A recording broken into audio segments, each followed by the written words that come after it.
اگر آپ کو میری یہ ویڈیو پسند آئے تو like comment and share subscribe کرنا مت بھولیے۔ السلام علیکم معزز ناظرین، جیسا کہ آپ لوگ جانتے ہیں ہم پڑھ رہے ہیں سیرت نبوی صلی اللہ علیہ وآلہ وسلم، لیکن شروع کرنے سے پہلے میری آپ سب سے گزارش ہے کہ ایک دفعہ نبی کریم صلی اللہ علیہ وآلہ وسلم پر درود شریف پڑھ دیں، اور اس کے بعد جہاں بھی نبی کریم صلی اللہ علیہ وآلہ وسلم کا نام مبارک آئے وہاں پر درود شریف ضرور پڑھیں، اور اگر آپ درود شریف نہیں پڑھ سکتے تو کم از کم صلی اللہ علیہ وآلہ وسلم ضرور کہیں۔ تو چلیں شروع کرتے ہیں۔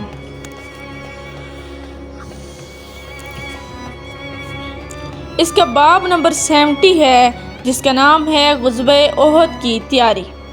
حضور اکرم صلی اللہ علیہ وآلہ وسلم کعبہ سے مدینہ منورہ پہنچے اور صحابہ اکرام رضی اللہ تعالیٰ عنہ سے قریشی لشکر سے مقابلے کے سلسلے میں مشورہ کیا۔ حضور صلی اللہ علیہ وسلم کی رائے یہ تھی کہ قریش پر شہر سے باہر حملہ کرنے کی بجائے شہر میں رہ کر اپنا دفاع کیا جائے۔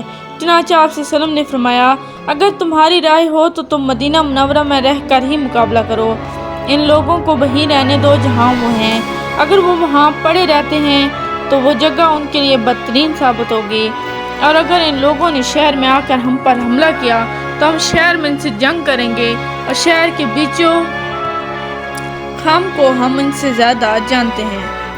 آپ صلی اللہ علیہ وآلہ وسلم نے جو رائے دی تھی تمام بڑے صحابہ کرام کی بھی وہی رائے تھی۔ منافقوں کے سردار عبداللہ ابن ابی نے بھی یہی مشورہ دیا۔ یہ شخص ظاہر میں مسلمان تھا اور اپنے لوگوں کا سردار تھا، دوسری طرف کچھ پرجوش نوجوان صحابہ اور پختہ عمر کے صحابہ یہ چاہتے تھے کہ شہر سے نکل کر دشمن کا مقابلہ کیا جائے۔ یہ مشورہ دینے والوں میں زیادہ وہ لوگ تھے جو غزوہ بدر میں شریک نہیں ہو سکے تھے، اور انہیں اس کا بہت افسوس تھا۔ وہ اپنے دلوں کے ارمان نکالنا چاہتے تھے، چنانچہ ان لوگوں نے کہا، ہمیں ساتھ لے کر دشمنوں کے مقابلے کے لیے باہر چلیں تاکہ وہ ہمیں کمزور اور بزدل نہ سمجھیں، ورنہ ان کے حوصلے بہت بڑھ جائیں گے، اور ہم تو یہ سوچ بھی نہیں سکتے کہ وہ ہمیں دھکیلتے ہوئے ہمارے گھروں میں گھس آئیں۔ اور اے اللہ کے رسول، جو شخص بھی ہمارے علاقے میں آیا ہم سے شکست کھا کر گیا ہے، اب تو آپ ہمارے درمیان موجود ہیں، اب دشمن سے کیسے ہم پر غالب آ سکتا ہے۔ حضرت حمزہ رضی اللہ تعالیٰ عنہ نے بھی ان کی تائید کی۔ آخر آپ صلی اللہ علیہ وآلہ وسلم نے ان کی بات مان لی۔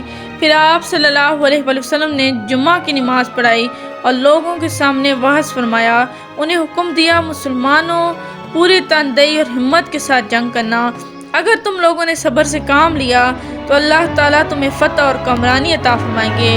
اب دشمن کے سامنے جا کر لڑنے کی تیاری کرو۔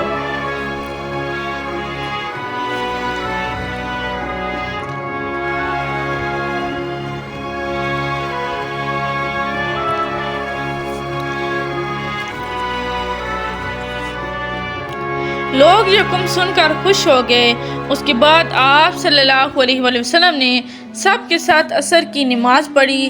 اس وقت تک ارد گرد سے بھی لوگ آ گئے تھے۔ پھر آپ صلی اللہ علیہ وآلہ وسلم حضرت ابو بکر صدیق اور حضرت عمر رضی اللہ تعالیٰ عنہ کے ساتھ گھر میں تشریف لے گئے۔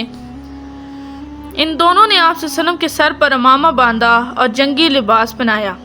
باہر لوگ آپ صلی اللہ علیہ وآلہ وسلم کا انتظار کر رہے تھے اور صفیں باندھے کھڑے تھے۔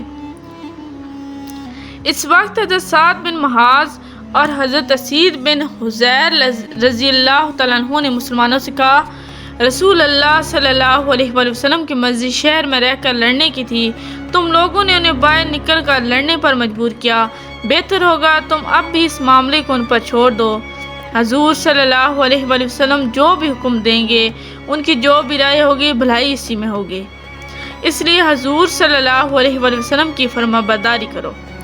باہر یہ بات ہو رہی تھی، اتنے میں حضور صلی اللہ علیہ وآلہ وسلم باہر تشریف لے آئے۔ آپ صلی اللہ علیہ وآلہ وسلم نے جنگی لباس پہن رکھا تھا، 2 ریش زراب پہن رکھی تھی۔ ان زروں کا نام ذات الفضول اور فضہ تھا، یہ آپ صلی اللہ علیہ وسلم کو بنی کنکہ سے مال غنیمت سے ملی تھی۔ ان میں سے ذات الفضول وہ ذرا ہے جب حضور صلی اللہ علیہ وآلہ وسلم کا انتقال ہوا تو یہ ایک یہودی کے پاس رہن رکھی ہوئی تھی۔ حضرت ابوبکر صدیق رضی اللہ تعالیٰ عنہ نے یہودی کی رقم ادا کر کے اسے واپس لیا تھا۔ زریں آپ صلی اللہ علیہ وآلہ وسلم نے لباس کے اوپر پہن رکھی تھی۔ اس وقت ان نوجوانوں نے عرض کیا، اللہ کے رسول، ہمارا مقصد یہ نہیں تھا کہ آپ کی رائے کی مخالفت کریں یا آپ کو مجبور کریں، لہٰذا آپ جو مناسب سمجھیں وہ کریں۔ اس پر حضور صلی اللہ علیہ وآلہ وسلم نے ارشاد فرمایا، اب میں ہتھیار لگا چکا ہوں اور کسی نبی کے لیے ہتھیار لگانے کے بعد ان کا اتار دینا اس وقت تک جائز نہیں جب تک کہ اللہ تعالیٰ اس کے دشمنوں کے درمیان فیصلہ فرما دے۔ آپ صلی اللہ علیہ وآلہ وسلم نے اس موقع پر 3 پرچم بنوائے۔ ایک پرچم قبیلہ اوس کا تھا، یہ حضرت اسید بن حضیر رضی اللہ تعالیٰ عنہ کے ہاتھ میں تھا۔ دوسرا پرچم مہاجرین کا تھا، یہ حضرت علی رضی اللہ تعالیٰ عنہ کے ہاتھ میں تھا، یہ حضرت مصعب بن عمیر رضی اللہ تعالیٰ عنہ کے ہاتھ میں تھا، اور تیسرا پرچم قبیلہ خزرج کا تھا، یہ حباب بن منظر رضی اللہ تعالیٰ عنہ یا حضرت سعد بن عبادہ رضی اللہ تعالیٰ عنہ کے ہاتھ میں تھا۔ اس طرح حضرت صلی اللہ علیہ وسلم 1000 کا لشکر لے کر روانہ ہوئے۔ لشکر میں آپ صلی اللہ علیہ وسلم کے آگے سعد بن معاذ اور سعد بن عبادہ رضی اللہ تعالیٰ عنہ چل رہے تھے، یہ دونوں قبیلے اوس اور خزرج کے سردار تھے۔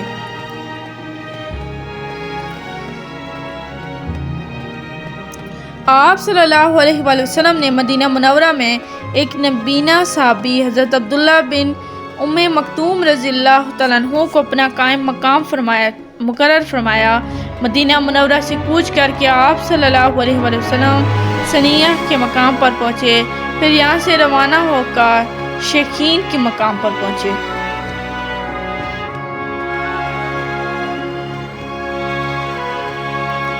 شیخین 2 پہاڑوں کا نام تھا۔ یہاں آپ صلی اللہ علیہ وآلہ وسلم نے لشکر کا معائنہ فرمایا اور کم عمر نوجوانوں کو واپس بھیج دیا۔ یہ ایسے نوجوان تھے جو ابھی 15 سال کے نہیں ہوئے تھے۔ ان کم سن مجاہدوں میں رافع بن خدیج اور سمرہ بن جندب رضی اللہ تعالیٰ عنہ بھی تھے، لیکن آپ صلی اللہ علیہ وسلم نے حضرت رافع رضی اللہ تعالیٰ عنہ کو جنگ میں حصہ لینے کی اجازت دے دی۔ یہ دیکھ کر حضرت سمرہ بن جندب رضی اللہ تعالیٰ عنہ نے کہا، آپ نے رافع کو اجازت دے دی جبکہ مجھے واپس جانے کا حکم فرمایا، حالانکہ میں رافع سے زیادہ طاقتور ہوں۔ آپ صلی اللہ علیہ وآلہ وسلم نے فرمایا، اچھا تو پھر تم دونوں میں کشتی ہو جائے۔ دونوں میں کشتی کا مقابلہ ہوا۔ سمرہ بن جندب رضی اللہ تعالیٰ عنہ نے رافع بن خدیج رضی اللہ تعالیٰ عنہ کو پچھاڑ دیا، اس طرح انہیں بھی جنگ میں حصہ لینے کی اجازت ہوگی۔ آپ صلی اللہ علیہ وآلہ وسلم فوج کے معائنے سے فارغ ہوئے تو سورج غروب ہو گیا۔